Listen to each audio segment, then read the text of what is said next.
ભાવનગર મહાનગરપાલિકામાં સત્તા પક્ષ ભાજપે પોતાના હોદ્દેદારોની નિમણૂક કર્યા બાદ હવે વિપક્ષ કોંગ્રેસે પણ પોતાના વિપક્ષી નેતા માટેની પસંદગી પ્રક્રિયા હાથ ધરી છે। ભાવનગર મહાનગરપાલિકાની સામાન્ય ચૂંટણીમાં શાસક પક્ષ ભાજપે 44 બેઠકો સાથે ભવ્ય વિજય મેળવીને મેયર સહિતના તમામ મુખ્ય પદાધિકારીઓની નિમણૂક પ્રક્રિયા પૂર્ણ કરી દીધી છે। ત્યારે હવે વિપક્ષ કોંગ્રેસે પણ હવે મનપાના વિપક્ષી નેતાની પસંદગી માટેની કવાયત હાથ ધરી છે। સર્કિટ હાઉસ ખાતે ગીર સોમનાથના કોંગ્રેસના ધારાસભ્ય વિમલ ચુડાસમા અને પ્રદેશ અગ્રણી હરિભાઈ ભરવાડની અધ્યક્ષતામાં બેઠક યોજાઈ હતી। આ બેઠકમાં ભાવનગર મનપાની ચૂંટણીમાં કોંગ્રેસ પક્ષમાંથી જીતેલા તમામ 8 નગરસેવકો તેમજ શહેર કોંગ્રેસ પ્રમુખ ઉપસ્થિત રહ્યા હતા। પ્રદેશના નિરીક્ષકો દ્વારા 8 જેટલા સભ્યોના સેન્સ લેવામાં આવી છે।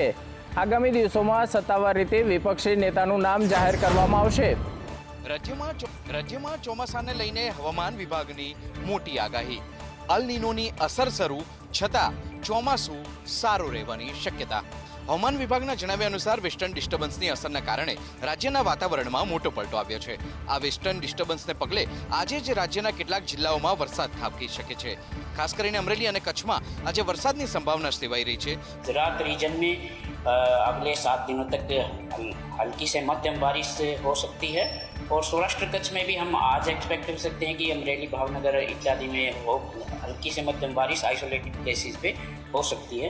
इसके साथ जो गुजरात रीजन के डिस्ट्रिक्ट्स हैं उसमें हम आज एक्सपेक्ट कर रहे हैं कि साबरकांठा है, अरावली है, महिसागर, दाहोद और साउथ गुजरात रीजन के जिसमें कि छोटा उदयपुर, नर्मदा, सूरत, नवसारी, वलसाड इत्यादि में हल्की से मध्यम बारिश की उम्मीद है। આજે અમરેલી, કચ્છ અને ભાવનગરમાં વરસાદની સંભાવના છે, જ્યારે દક્ષિણ ગુજરાતમાં આગામી 7 દિવસમાં ધમધોકાર વરસાદ પડી શકે છે। એમસીના પ્રી મોન્સૂન પ્લાનની પોલ ખુલ્લી પડી ગઈ। સંદેશ ન્યૂઝના રિયાલિટી ચેકમાં વરસાદી પાણીના નિકાલ માટેની અનેક કેચપીટ કચરાથી ભરેલી નીકળી। અમદાવાદ શહેરમાં ચોમાસામાં વરસાદ પડે એટલે બેટમાં ફેરવાઈ ગયું હોય તેવી સ્થિતિ સર્જાતી હોય છે, જે વરસાદી પાણીના નિકાલ માટે તંત્ર કેચપીટ સફાઈ કરતું હોય છે, પરંતુ સંદેશ ન્યૂઝના રિયાલિટી ચેકમાં તંત્રની પોલ ખુલ્લી પડી ગઈ। ઘણી કેચપીટ એવી છે કે જેની સફાઈ જ નથી કરવામાં આવી। સફાઈ બાદ તે કેચપીટમાં પ્લાસ્ટિક પણ લગાવવામાં આવતા હોય છે। શહેરમાં 72,000થી વધારે કેચપીટ આવેલી છે, જે પૈકીની ઘણી કેચપીટો એવી છે કે જેની સફાઈ કરવામાં નથી આવી અથવા તો તંત્રએ આંખ આડા કાન કર્યા છે। ત્યારે વરસાદમાં અમદાવાદીઓને પરેશાન થવું પડશે। મેયર પણ સ્વીકારી રહ્યા છે કે જો પ્રથમ સફાઈ બાદ જ પ્લાસ્ટિક લગાવી દેવામાં આવે તો બીજી વખત તેની સફાઈ જ ના કરવી પડે। સંદેશ ન્યૂઝના અહેવાલ બાદ મેયરે કહ્યું કે જે કેચપીટની સફાઈ બાકી છે તેની સફાઈ કરાવવામાં આવશે, સાથે જ અધિકારીઓની જવાબદારી પણ નક્કી કરવામાં આવશે। સુરેન્દ્રનગરના વઢવાણના સતવારાપરામાં ઐતિહાસિક કૂવાને નુકસાન પહોંચાડતા સ્થાનિકોમાં રોષ। સુરેન્દ્રનગરના વઢવાણના સતવારાપરા પુલવાડી મેન રોડ પર ઐતિહાસિક કૂવો તોડાતા લોકોમાં રોષ। પીવાના પાણી માટે રાજાશાહી સમયગાળામાં બનાવવામાં આવેલ ઐતિહાસિક કૂવાને નુકસાન પહોંચાડવામાં આવ્યા હોવાનો આક્ષેપ। સ્થાનિકોના જણાવ્યા મુજબ સુરેન્દ્રનગર મહાનગરપાલિકાના દબાણ હટાવ વિભાગ દ્વારા કાર્યવાહી દરમિયાન કૂવાની આસપાસની દિવાલો અને બોર્ડ સાથેનો ભાગ તોડી પાડવામાં આવ્યો હતો। ઘટનાને લઈને સ્થાનિક રહીશોમાં ભારે રોષ ફેલાયો હતો અને મોટી સંખ્યામાં લોકોએ વિરોધ નોંધાવ્યો હતો।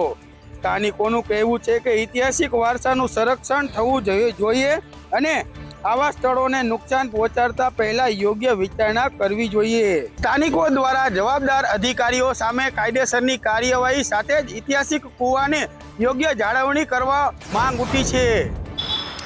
રાજકોટના મેટોડા પંથકમાં આવેલી બાલાજી વેફર ફેક્ટરીના ગંદા પાણીથી 12 ગામના લોકો ત્રાહિમામ પોકારી ઉઠ્યા છે। રાજકોટમાં બાલાજી વેફર ફેક્ટરી દ્વારા છોડવામાં આવતા ગંદા પાણીનો મુદ્દો હવે ગંભીર બન્યો છે।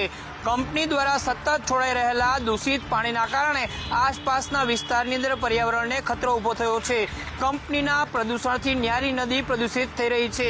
એટલું જ નહીં પરંતુ આસપાસના 12 જેટલા ગામોની અંદર આ પ્રકારની સ્થિતિ થતા ગામના લોકો દ્વારા વિરોધ કરવામાં આવ્યો હતો।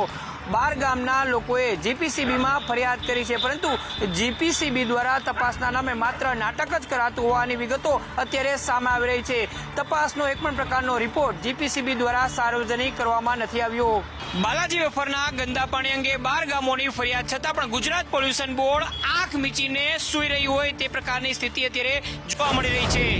અમદાવાદ શહેરને ભલે સ્માર્ટ સિટી કહેવાતું હોય, પરંતુ વરવી વાસ્તવિકતા એ છે કે અમદાવાદ શહેરના અનેક વિસ્તારનું પાણી પીવાલાયક નથી, જેથી શહેરીજનોએ સાવચેત રહેવાની જરૂર છે. અમદાવાદ શહેરના મોટાભાગના વિસ્તારમાં અમદાવાદ મ્યુનિસિપલ કોર્પોરેશનનું પાણી આવી રહ્યું છે અને એ જ પાણી અમદાવાદના શહેરીજનો પી રહ્યા છે. પરંતુ આવું પાણી પીતા શહેરીજનોએ સાવધાન રહેવાની જરૂર છે, કારણ કે અમદાવાદ શહેરમાં જે પાણી આવે છે તેનું ટેસ્ટિંગ કરવામાં આવ્યું હતું. 121 જેટલા પાણીના નમૂના જે તે સેમ્પલ ફેલ થયા હોવાનું રિપોર્ટમાં સામે આવ્યું છે.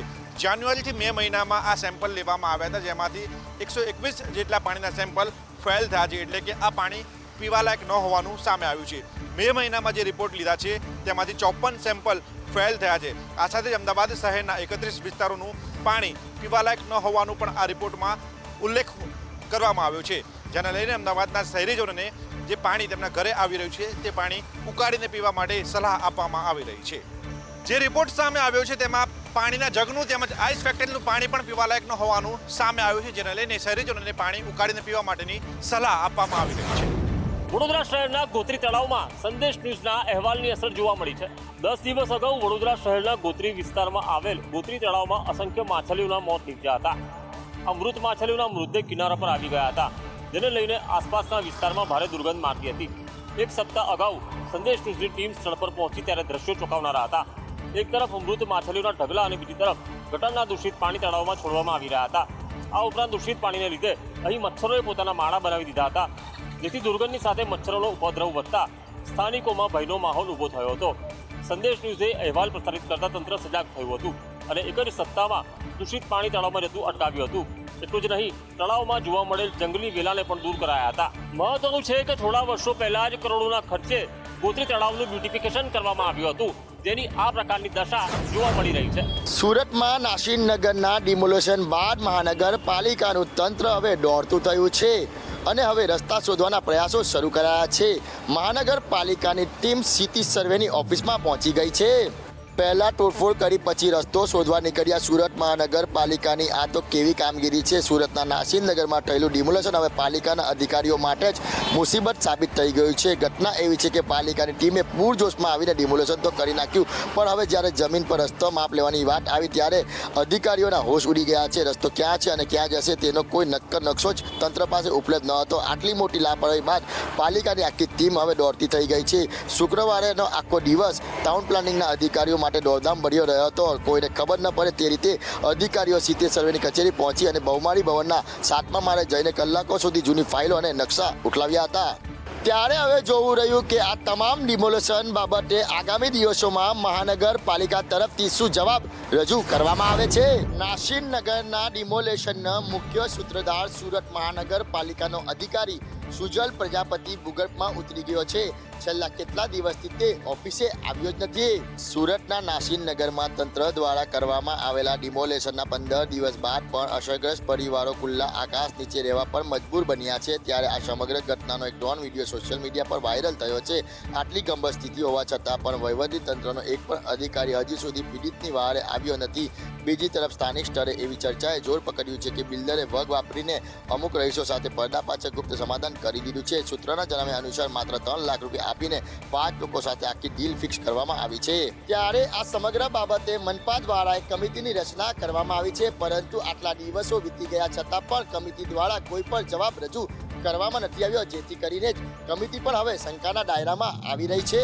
રાજકોટના જામનગર રોડ ઉપર નિર્માણ પામેલા સાંઢિયા પુલ બ્રિજનું આજે ડેપ્યુટી સીએમ હર્ષ સંઘવીના હસ્તે લોકાર્પણ કરવામાં આવ્યું. રાજકોટના જામનગર રોડ ઉપર તૈયાર થયેલા સાંઢિયા પુલ બ્રિજનું આજે ડેપ્યુટી સીએમ હર્ષભાઈ સંઘવીના હસ્તે લોકાર્પણ કરવામાં આવ્યું હતું. તેઓએ ખુલ્લી જીપની અંદર બેસીને આ રોડ ઉપરથી પસાર થઈ બ્રિજને લોકો માટે ખુલ્લો મૂક્યો હતો. ઉલ્લેખનીય છે કે 2 વર્ષના સમયગાળાની અંદર અંદાજિત 74 કરોડ રૂપિયાના ખર્ચે આ બ્રિજ તૈયાર કરવામાં આવ્યો છે.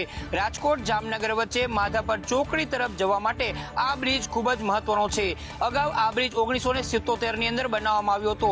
ત્યારબાદ 5 વર્ષ પહેલા આ બ્રિજ જર્જરિત થતા તેને તોડીને નવો બનાવવાનો સંકલ્પ લેવામાં આવ્યો હતો. આ બ્રિજ તૈયાર થતા દૈનિક 50,000 કરતા વધુ વાહન ચાલકોને અવર જવર માટે સરળતા રહેશે. સાથે જ શહેરની મધ્યની અંદર ટ્રાફિકની સમસ્યા છે તેનાથી પણ મુક્તિ મળશે. બ્રિજ ખુલ્લો મૂકવામાં આવતા અહીંથી પસાર થતા દૈનિક 50,000 કરતા વધુ વાહન ચાલકોને અવર જવરમાં સરળતા રહેશે. સિંહોના અકાળે થતા મૃત્યુને લઈને ગુજરાત હાઈકોર્ટ દ્વારા ચિંતા વ્યક્ત કરવામાં આવી હતી અને મામલો ખૂબ ગંભીર હોવાનું પણ ટકોર કરી હતી. સિંહોના અકાળે થતા મૃત્યુના વિવાદને લઈને ગુજરાત હાઈકોર્ટમાં સુઓ મોટો દાખલ કરવામાં આવી છે.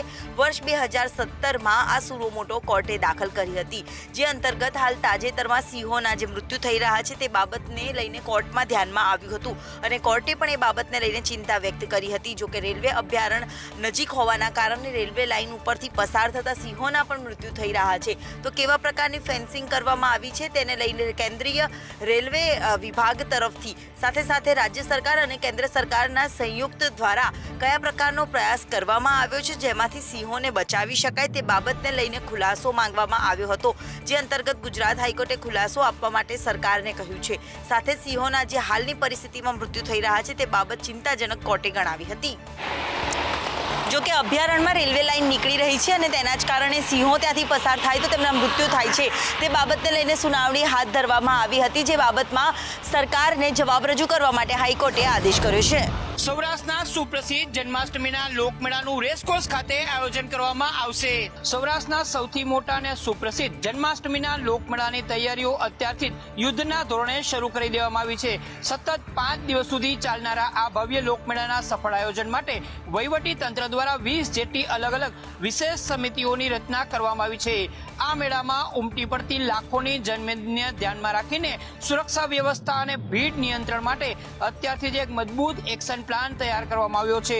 લોકો કોઈ પણ જાતની મુશ્કેલી વગર સલામત રીતે આ સાંસ્કૃતિક ઉત્સવ અને લોકમેળાનો આનંદ માણે તે માટે તંત્ર દ્વારા વિવિધ વિભાગોને અત્યારથી જ એક્શન મોડમાં લાવી દેવામાં આવ્યા છે. જન્માષ્ટમીના લોકમેળાને લઈને અત્યારથી જ તૈયારીઓ કરવામાં આવી છે, જેના માટે 20 જેટલી સમિતિઓ બનાવવામાં આવનાર છે.